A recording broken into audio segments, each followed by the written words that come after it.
Hello, this is Michael McGuire with the California Elder Law Center. You know, we are dedicated to the proposition of helping seniors access the very best of care, the care they need and deserve in the long-term care arena. That involves care at home, in assisted living, board and care, and a nursing home. We help families avoid the burden of long-term care, and we've gone a long ways to advocate for seniors and their families both in Sacramento and in Washington, D.C., both through the professional organizations we are members of and the actual advocacy work that we've done. I'd like to talk to you for just a moment about some things that you might want to think about as far as protecting yourselves.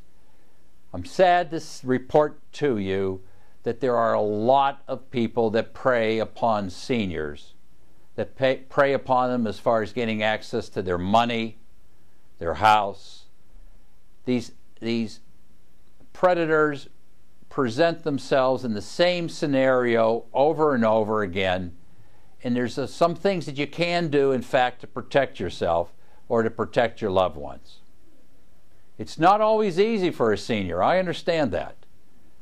One of the big disadvantages seniors have is they're courteous.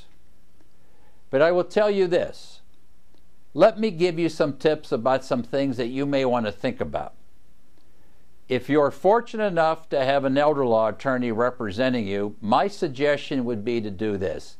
Take their name and their number, their business card, and scotch tape it to your telephone. If you get soliciting calls with regards to a lottery, if you get calls with regards to an inheritance, if you get calls with regards to anything that wants to deal with your finances, and if you want to know the tip-off, the calls all start the same. Hello, Mrs. Smith. How are you today? Now you know you're going to be in a sales call. If you need to think twice or you need to buy yourself some time and you don't want to be rude, then just stop the phone call right there and say, call my elder law attorney. Here's his phone number. Here's her phone number. They take care of all those things. Thank you very much. And let that be the end of the call. When it comes to people coming into your home, you should know something. If the person is licensed by the California Department of Insurance, that person is required to give you 24 hours written notice that they're A, going to be meeting you in your home, B, that they are a licensed sales agent, and that they will be selling financial products to you, that you have the right to have a family member or a trusted professional be there at the meeting, and they are to have you sign that and return it before they are legally allowed to come into your home. It's critically important.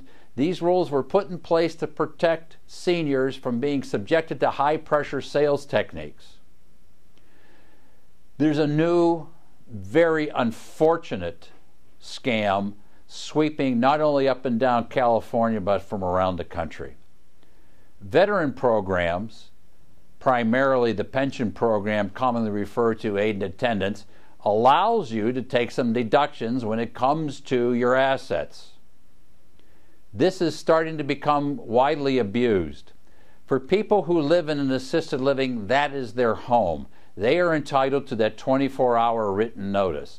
But what is going on, unfortunately, is these individuals or companies are being invited into their facilities, making these presentations, and middle-class families are being told that if they simply tie up all those funds long-term, that what ends up happening is they'll be qualified for Veteran Administration benefits.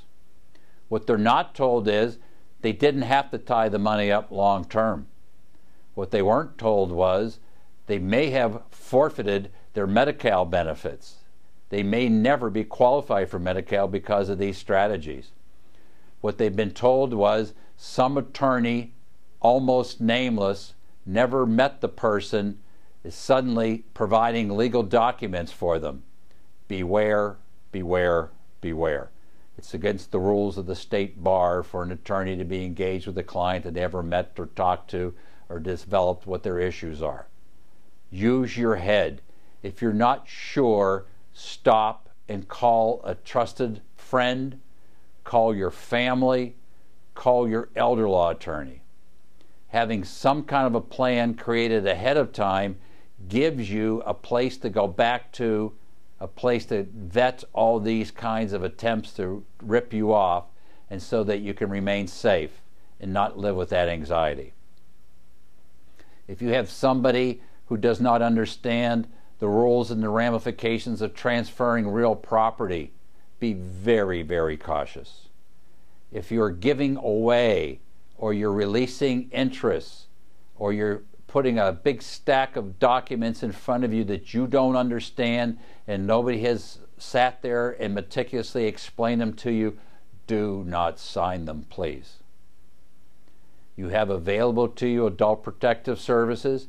If you think you've been scammed, you can call your local police department or sheriff's department. You can call the district attorney's office.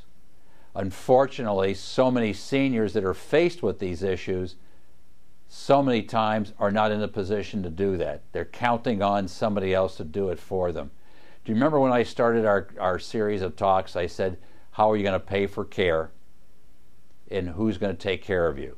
The first question makes people and families very vulnerable to disreputable strategies, to issues that simply generate large commissions but leave the job undone, or done halfway, or forfeit other benefits. Terrible outcome. How do you protect yourself?